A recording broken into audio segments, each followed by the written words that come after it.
Sveiki, aš esu Donatas Drikas ir ačiū, kad jūs žiūrite šį video. Jeigu jūs žiūrite šį video, tai jums tikriausiai rūpi jūsų finansai. Galima rasti ne vieną knygą knygynuose, tokia kaip Pinigų srauto kvadratas, Turtingas tėtis, Kas paėmė mano pinigus, Turtingas ir vargšas, 2 mąstymo tipai ir daug panašių knygų knygynuose. Ir daugelį šių knygų yra aprašytos tam tikros finansų valdymo sistemos. Bet dažniausiai žmonės tas sistemas perskaito, gauna žinias, bet netaiko jų praktikoje. Kodėl? Todėl, kad tai yra susijęs su daugelio žmonių mąstymo apribojimais. Ir žmonės randa pasiteisinimų. Sistema neveikia, arba aš turiu per mažai pinigų tam, kad naudoti sistemą ir panašus įvairūs pasiteisinimai. Šio video tikslas jums įrodyti, kad sistemos iš tiesų veikia. Aš šiandien noriu paimti sistemą, kurios moko T. Harv Ekeris milijonieriaus mąstymo seminare ir kurios jis moko žmonės savo knygose. T. Harv Ekerio sistema remiasi 6 indų principų. Indai tai yra toks simbolis, kad mes pinigus turime paskirstyti į 6 sąskaitas, 6 indus, 6 stiklainius, 6 vokelius ir panašiai. Kaip tai yra daroma? Tada, kada jūs gaunat pinigus. Pavyzdžiui, paimsim pavyzdį su 100 eurų. Aš uždirbau 100 eurų. Kaip aš turiu suskirstyti savo pinigus? Tai pradedam nuo ko? Pradedam nuo pačio svarbiausio indo, kuris yra indas skirtas mums. Tai yra finansinės laisvės indas, tai yra mūsų finansinės ateities indas. Ir ką mes darome su savo pinigais? Iš 100 eurų mes išimame 10 eurų, tai yra 10% ir dedame į šį indą. Toliau sekantis indas, tai yra, čia yra angliškas žodis, tai yra education, tai yra mokymasis, tai yra mano tobulėjimas. Tai yra antras indas, kuris yra skirtas jums, tai yra investicija į jūs. Tai yra ta investicija, kuri jūs galėsite didinti savo pajamas, todėl, kad jūs tobulėsite. Kiekgi mes turime skirti savo tobulėjimui, mokymuisi, tai mes turime skirti taip pat 10%. Paimam 10%, tai yra 10 eurų ir įmetam į tobulėjimo indą. Žinau, kad daugelis žmonių, kiek daug uždirbtų, kiek gerai begyventų, ne viską to, ko mes norime, išeina nusipirkti iš 1 mėnesio pajamų. Arba iš tų pajamų, kuriuos mes gauname periodiškai. Yra tokių dalykų, kuriuos mums nereikia pirkti kiekvieną mėnesį, bet reikia susitaupyti. Pavyzdžiui, tai yra, sakykime, geresnės atostogos, arba nauji baldai, naujas automobilis. Tokiem dalykam paprastai mums neužtenka 1 mėnesio pajamų, todėl tiem dalykam mes turime taupytis. Tai reiškia taupyti tam tikrą sumą pinigų ir tada, kada mes tam tikrą sumą pinigų turime, mes galime įsigyti šį daiktą. Taigi tam yra skirta, T. Harv Ekeris skiria indą. Atskirą indą šiem dalykam, tai yra ilgalaikių santaupų indas, į kurį mes atidedame taip pat 10%. Tuos pinigus atidedame tam, kad ateityje nusipirktumėm tai, ko mums trūksta, kažkokį brangesnį daiktą. Dar vienas labai fainas indas, tai yra indas play, kuris vadinamas malonumų indų arba žaidimų indų, tai yra mes turime skirti pinigų tai, kas yra mums malonu. Tai iš ko mes galbūt negausime jokios vertės, išskyrus tą vertę, kurią mes gausime atsipalaiduodami. Pavyzdžiui, vieni žmonės turi hobį ir nori daugiau pinigų skirti hobiui. Kiti žmonės mėgsta, pavyzdžiui, tam tikrus saldainius, dar kažką. Kiti mėgsta tiesiog gerai praleisti laiką, tokį beprasmiškai išvažiuoti. Visa prasmė yra tame, kad mes gerai praleidžiame laiką, mes gauname pasitenkinimą, tiesiog mes save apdovanojame. Ir dažnai žmonės ką daro, jie apdovanoja save tik tada, kada lieka. Bet iš tikrųjų tai tam reikia skirti irgi 10%. Taigi, iš visų savo gautų pajamų mes paimam ir atidedam 10% iš šitą indą, kuriuos mes skirsim savo, kuriuos mes skirsim granai savo malonumui ir tiesiog tos pinigus pražaisim. Va, toliau yra indas, kurios niekas neskriaudžia. Tai yra mums gyvybiškai svarbus indas, tai yra būtinųjų sąnaudų indas. Visi mes mokame mokesčius, visi mes turime tam tikrų įsipareigojimų, mes naudojamės elektrą, mes gyvenam šaltoj zonai ir pas mus ateina kūrenimas, mes mokame už namų šildymą ir įvairius kitus mokesčius. Galų gale mes valgome ir mums reikia prasimaitinimui. Taigi nuo visų savo gautų pajamų mes atidedame į šitą indą 55%. Tai mes paimame 55 eurus ir įdedame į šitą indą. Tai reiškia, tai ką mes išleidžiam kasdien, mes turim leisti tik iš šito indo. Ir liko dar 5 eurai, tai yra 5%, kuriuos mes dedame į dar vieną nuostabų indą, tai yra labdaros ir pagalbos kitiems žmonėms indas. Visada yra žmonių, kurie gyvena šiandien, kurie gyvena blogiau negu jūs ir tai, ką jūs turite, galbūt jie neturi tiek, galbūt jie neturi kažkokios tai galimybės užsidirbti, galbūt jie yra neįgalūs. Ir yra numatytas indas ir tiem žmonėm. Kiekvieną mėnesį jūs turite paaukoti 5 procentus nuo savo pajamų tiem žmonėm, kuriem pinigų turbūt labiau reikia negu jum, kuriem yra jie gyvybiškai svarbus, taip kaip jums svarbus yra šitas indas. Taigi 5 procentus mes dedame į labdaros indą. Tai yra taip pat dėl jūsų, nes dėdami į labdaros indą jūs jaučiate pertekliaus jausmą. Jeigu jūs galite dalintis, vadinasi, jūs esate turtingas ir ta būsena jūsų pritraukia dar daugiau pinigų į jūsų gyvenimą. Va, tai šitokia sistema, mano supratimu, gali naudoti kiekvienas žmogus. Ji yra labai paprasta, ją supranta ir antrokas, ir gali suprasti ir 12-okas, ir visiškai garbaus amžiaus žmogus. Tam nereikia aukšto išsilavinimo. Tai yra paprastutė sistema, kuri yra aprašyta daugelį knygų ir kurio sveikimo aš ką tik įrodžiau. Tai gali sugebėti kiekvienas įdėti į 1 indą, 2 indą, 3 indą, 4 indą, 5 indą, 6 indą. Sistema veikia su 100 eurų tikrai, bet dažno žmogaus pasiteisinimas yra labai paprastas. Kai aš turėsiu daug pinigų, tada aš galėsiu juos dėlioti į indus. Dabar man neužtenka ir į šito indą. Aš atkreipiu dėmesį į tai, kad į šitą indą jūs turite naudoti pinigų tiek, kiek jūs turite šitame inde. Jeigu jūs dėsite į šitą indą, jūs dėsite į šitą indą, jūs skirsite didesnę sumą. Taip sako visos mokymų sistemos. Bet dažnai žmonės laukia, kol tas dalykas ateis. Tikiuosi, jūs visi pastebėjot, kad ta situacija taip ir neateina, kadangi mes jos laukime. Todėl pirmą reikia pradėti naudoti sistemą, tada mes gausime rezultatus. Taigi aš noriu duoti dar vieną pavyzdį, ar sistema veikia su labai mažu pinigų kiekiu. Įsivaizduokite, kad aš gavau pajamų 1 eurą. Tai gali būti, kad tas pajamas mes, pavyzdžiui, gaunam per mėnesį, arba mes tas pajamas gaunam per savaitę, arba per dieną. Jeigu mes pajamas gaunam nuolat, tai tas pajamas reikia skirstyti lygiai taip pat. Ir padarykime paprastą eksperimentą, čia bus šio video eksperimentas, ar tai veikia su 1 euru. Taip, dar kartą kartoju sistemą. Kada mes gauname pinigus, ką mes turime daryti su savo gautais pinigais, išimti 10 procentų. Nuo 1 euro tai yra 10 centų. Ir aš jį turiu įmesti į savo finansinės laisvės indą, tai yra mano finansinė ateitis. Įmečiau, pavyko. Antras indas yra mano mokymosi indas, tai yra mano tobulėjimo indas. Tai, kad aš tobulinsiu save tam, kad mano 1 euras kažkada virstų didesniais pinigais ir aš galėčiau uždirbti daugiau. Taigi aš dedu antrą savo 10 centų dedu į mokymosi indą. Trečias indas yra ilgalaikių santaupų. Ne viską man išeina nusipirkti už 1 eurą, todėl aš turiu sutaupyti pinigų tam, kad nusipirkti kažką didesnio negu 1 euras. Jį metu ilgalaikių santaupų indą. Tada, kada tų centų prikapsės tiek, tik tada aš galėsiu pirkti.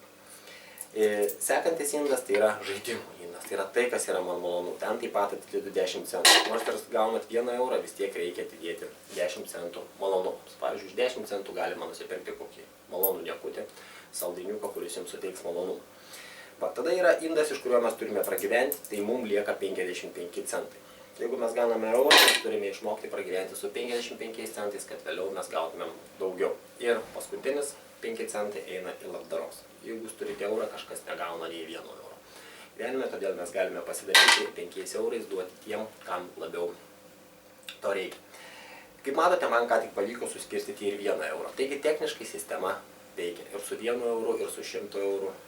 Tikiuosi nebejojat, kad jinai veikia su 1000 eurų, su 10 000 eurų, su bet kokia kita suma. Tiesiog skaičiai yra tuo unikalūs, kad jos galime visada, jos galime išdalinti. Bet kodėl žmonės nenaudoja tą sistemos, pirmas dalykas, tai riboja ne pinigų kiekis, ne tai, kiek mes gauname pinigų, o riboja mūsų motyvacija, tai yra mūsų viduje esantis įsitikinimai. Ir aš noriu dar šiame video atskleisti jums keletą esminių klaidelių, kaip elgiasi žmonės, kurie pasako, kad sistema neveikia.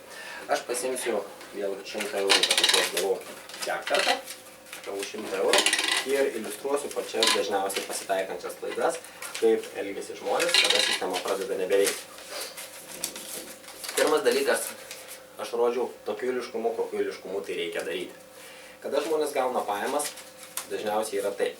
Žmogus gavo pajamas, aš gavau vėl tą patį 100 eurų ir žinau, kad 55 procentai yra mano pragyvenimo. Tai kokios yra mano pačios būtiniausios išlaidos. Tai yra mokesčiai, valgis ir visa kita, leasingų įmokos ir panašus dalykai, tai už ką aš privalau sumokėti. Taigi, tai nėra labai sunku, aš 55 eurus įdedu į šitą indą. Kas atsitinka tada, tai yra viena iš dažniausių klaidų, tie pinigai laukia sekančių pajamų. Tada, kada ateis sekančios pajamos, jeigu tos pajamos bus likusios, tada mes juos įskirstysim į kitus indus. Bet tai yra viena pirmoji esminių klaidų. Kas atsitinka, jeigu tarkim jūs pajamas gaunate prieš mėnesį, tai praėjo kelias savaitės ir šitie pinigai pasibaigė. Tada ką mes sakom, šį mėnesį tikriausiai netidėsiu investavimui. Į kitus indus sudėsiu. Ir čia jau tapo daugiau procentų. Pinigai turi tendenciją būti išleidžiami. Tai mes išleidom dar daugiau pinigų ir mums būtinosioms išlaidoms vis dėlto reikia dar įdėti. Iš tikrųjų, atėjo šildymo sezonas ir padidėjo mokesčiai ir mes turim dar atidėti 10 procentų. Ir taip sudedam čia visus pinigus. Tai yra viena dažniausių klaidų, kada žmonės sako, neužtenka. Kur yra pataisimai? Dar kartą noriu pasikartoti, kaip veikia sistema. Visada, kai gaunam pajamas, pradedam nuo ko? Nuo šito indo, tada mokymosi indas, tada ilgalaikių santaupų indas, tada žaidimų indas, tada būtinosiams išlaidoms ir tada labdara.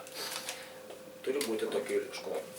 Kita, vėlgi dažnai pasitaikanti klaida, tai yra žmonės atideda 55 procentus, atideda į būtinų išlaidų indą. Tada jau jie yra save ištreniravę, jau jie yra patobulėję ir pasimokę, jie įdeda į investicijų indą. Tada tarkim, čia jau būna įvairių variantų, bet vėlgi tie indai yra suskirstami, galbūt viskas nueina čia ir po to atiduoda labdarai, pamiršta žaidimus ar panašiai. Bet esmė, kas atsitinka, tai buvo vieną mėnesį, tada tai pasitinka lygiai taip pat antrą mėnesį ir investicijų indas kaupiasi. Bet su tuo indu niekas nėra daroma.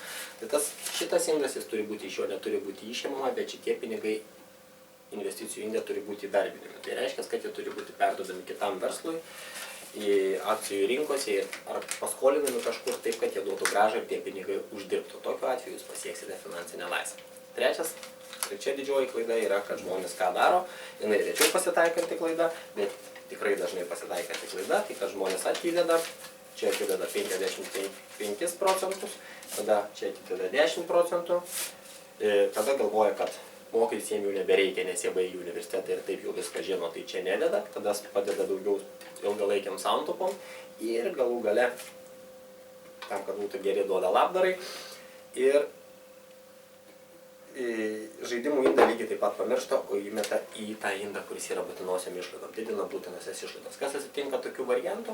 Tokių variantų žmonės netobulėja, pirmas dalykas, ir nesuteikia gyvenime savo malonumą. Sistema nebetampa linksma ir žmogui nėra malonu ją naudotis, todėl palaipsniui jie nuo šitos sistemos pabėga. Ir dabar noriu parodyti svarbiausią dalyką šiame video, ką reikia daryti, kad iš tikrųjų sistema jums veiktų ir kad jūs tai darytumėt su džiaugsmu ir visą likusį gyvenimą. Nesvarbu, kiek pajamų gausit, jeigu jūs tą sistemą naudositės, jūsų pajamos periodiškai didės ir kur yra esminė problema, tai yra ne sistemos nežinojimas, o esminė problema yra jūsų viduje, tai yra jūsų galvoje esančioje motyvacija. Žiūrėkit, kada jūs gavot pinigus, dažniausiai gaudami pinigus, ką mes jaučiam malonumą. Tai reiškia, mums patinka gauti pinigus. Jeigu iš mūsų pinigus atima, mes jaučiame skausmą. Tai reiškia, kad mes tos pinigus išleidom. Jeigu atima, tai mes tikrai jaučiame skausmą. Jeigu mes išleidžiame, ypatingai jeigu išleidžiame žaidimų indų, tai mes jaučiame malonumą. Žmogus yra motyvuojamas dviejų dalykų, tai yra bėgimas nuo skausmo ir ėjimas link malonumo. Taigi sistema veikia taip, bet tai slypi jūsų galvoje. Kada aš gavau pinigus ir aš turiu atidėti pinigus į investicijas, aš turiu daryti pirmą žingsnį taip. Aš dedu 10 eurų investicijų indą ir sakau, wow, kažkada tas 10 eurų virs 100 eurų, 1000 eurų, aš juos investuosiu, aš jaučiu malonumą, aš neturiu jausti jokio skausmo, kad aš tai darau. Aš jaučiu malonumą tada, kada dedu investicijų indą.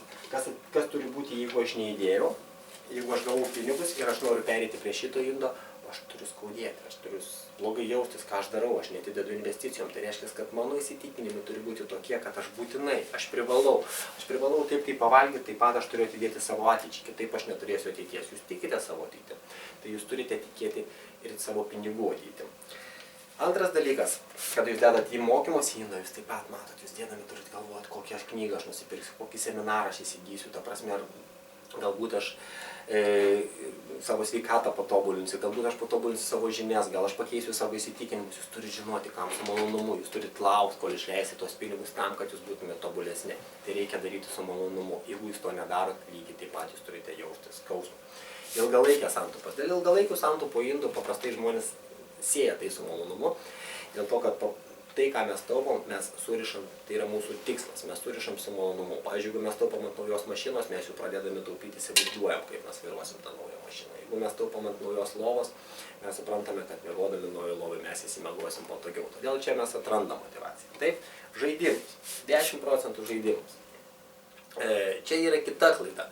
Žmonės galvoja, kai turėsiu daugiau pinigų, tada leisiu savo daugiau malonumų. Būsiu gal šiek tiek žiaurus, bet mes nežinom, ar ateis rytojus, ar neteis rytojus. Iš tiesų yra daug parašyta istorijų, kaip žmonės kažko laukia, kažko tikėjosi, ateityje turėti malonumą, bet dėja tas rytojus neatėjo.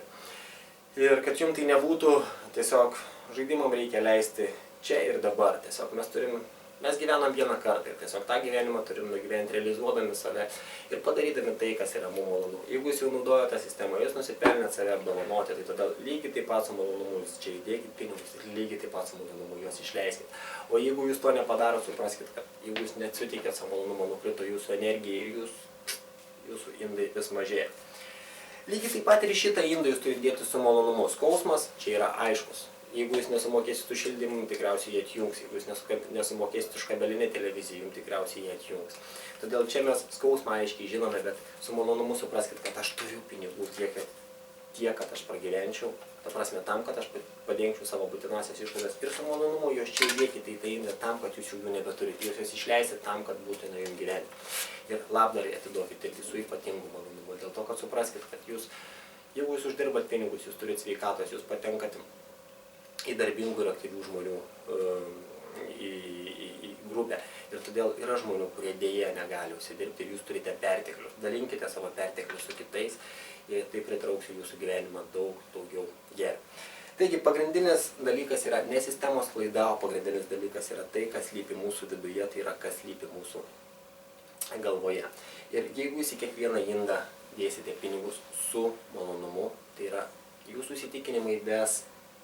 įsitikinimus ves tikėjimas, kad jūs dėdami tos indus, jūs turėsite vis didesnį ir didesnį gausą, jūs galėsite daugiau gerovės suteikti savo ir savo artimiems žmonėms, sistemai naudoti nereikės valios pastangų. Tai yra paprasta, tai yra linksma ir tai yra efektyvu ir svarbiausia, tai veikia. Ačiū Jums už dėmesį, iki susitikimų seminaruose.